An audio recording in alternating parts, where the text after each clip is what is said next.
At its worst, life without Feingold was just exhausting. I mean, if I had to describe life without Feingold, for us it was exhausting. We just constantly were at the doctor with Julianne, ear infection, sinus infection. It took about 6 months for us to call them. And it was more out of desperation because we couldn't sleep anymore. She was up 4 or 5 times a night. Life before Feingold was much harder for everyone in the family, my husband, myself, and my younger child, because Lauren was so aggressive and just downright mean to him. So life is much easier after being on the Feingold diet. She can go to school, she can sit, she can listen to the teacher, and she goes to school all day, and she's perfect at school. The doctors are just way too eager to hand out prescriptions. And they are more concerned with hiding this, covering the symptoms, making the symptoms go away than looking at the root cause. We were taught very little about nutrition, and if nutrition isn't taught in medical school, then it shouldn't really be important. And as it turns out, it's a neglected area that's extremely important. What I would say to parents, other parents who have ADD children who are possibly considering the Feingold program, is you have nothing to lose but the chaos.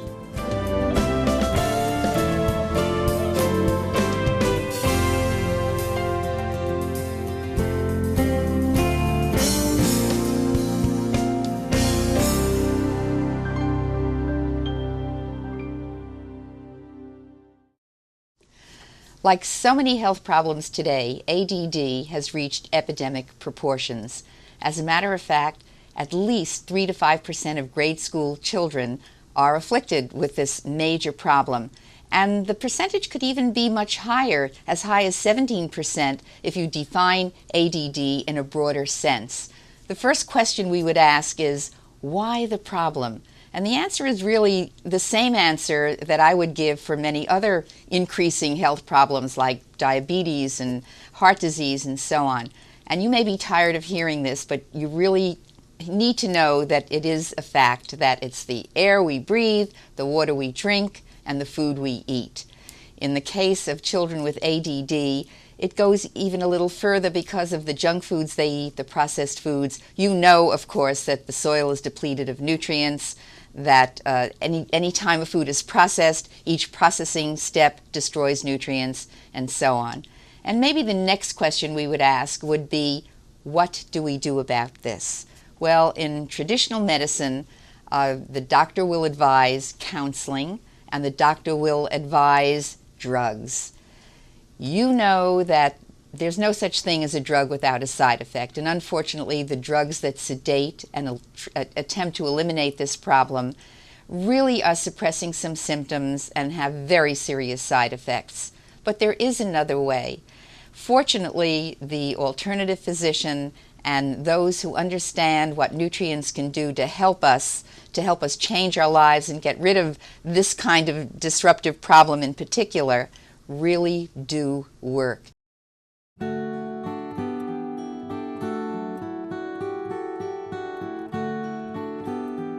Some of the children just have problems focusing and have attentional problems. Some have hyperactivity, which not only do they have difficulty paying attention, but they can't sit still. They're moving around.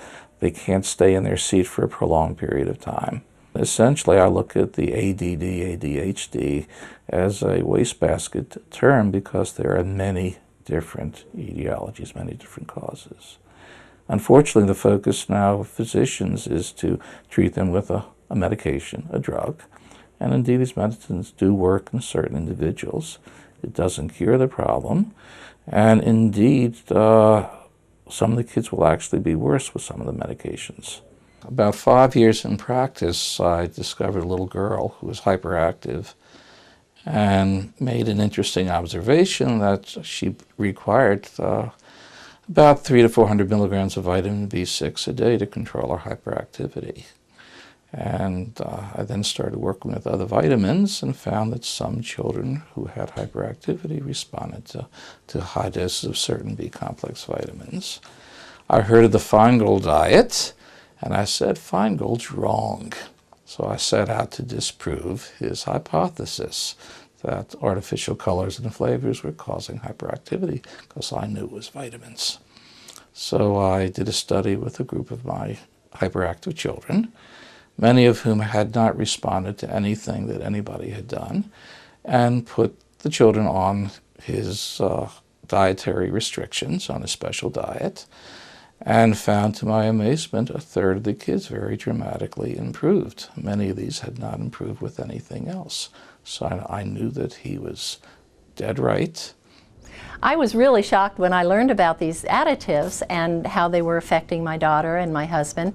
And also when I found out that there are so many products that are designed for children that contain the worst of these chemicals. Of course, we all know about gumballs. Here's an interesting product. This is a candy bar that's supposed to explode. This, of course, has synthetic color, artificial flavor. This one does as well. And it doesn't take very much of this to set a child off. Well, the Feingold Association was started in 1976, and it was started by grateful parents whose children had improved dramatically. And what they wanted to do was to have a nonprofit group where other parents could receive the help and the support that they needed. And we did that, we've been doing that work now for all of this time, since 1976, and helped many, many thousands of families.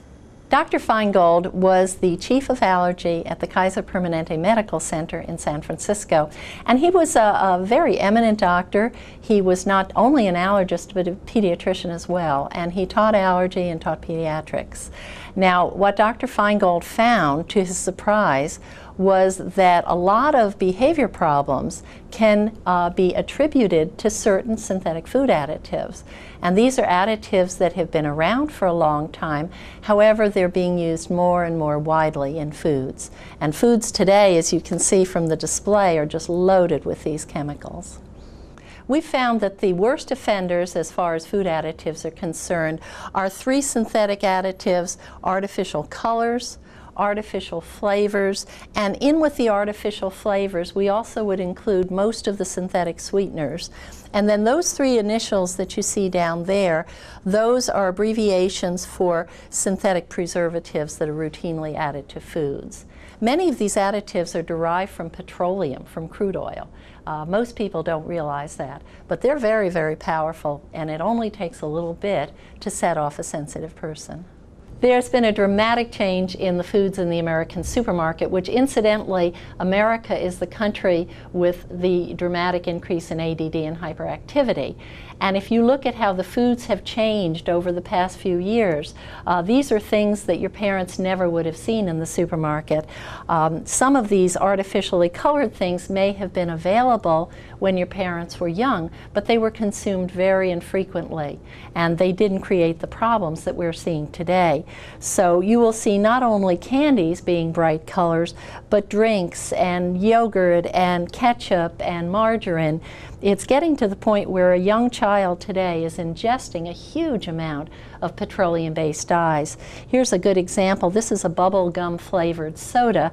And one of the things I tell parents is don't give your child anything that's the same color blue as your toilet bowl cleaner, because you're probably going to have problems.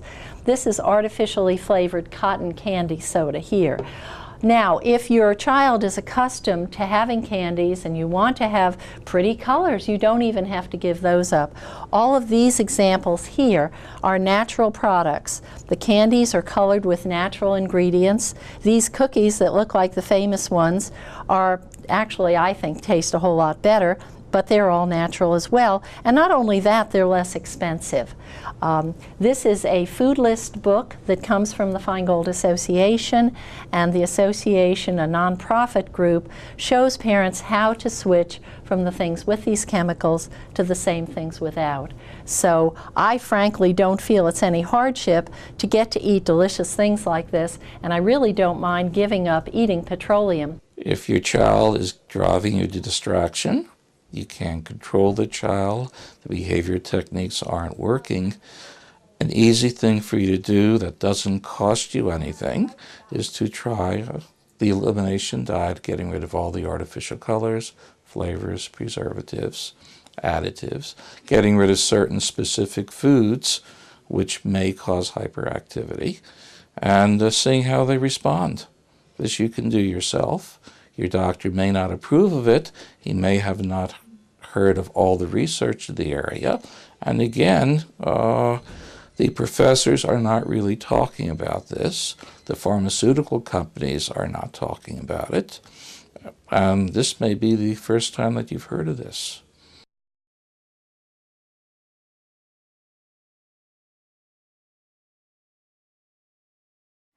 I think as far as the medical system in this country, nutrition is not part of what they want to use as far as helping kids today. They want to just write a prescription, and they are very negative a lot of the times. I have girlfriends that are now on the Feingold diet, and when she spoke to her doctor about it, he said, well, that won't work. And it worked right away for her.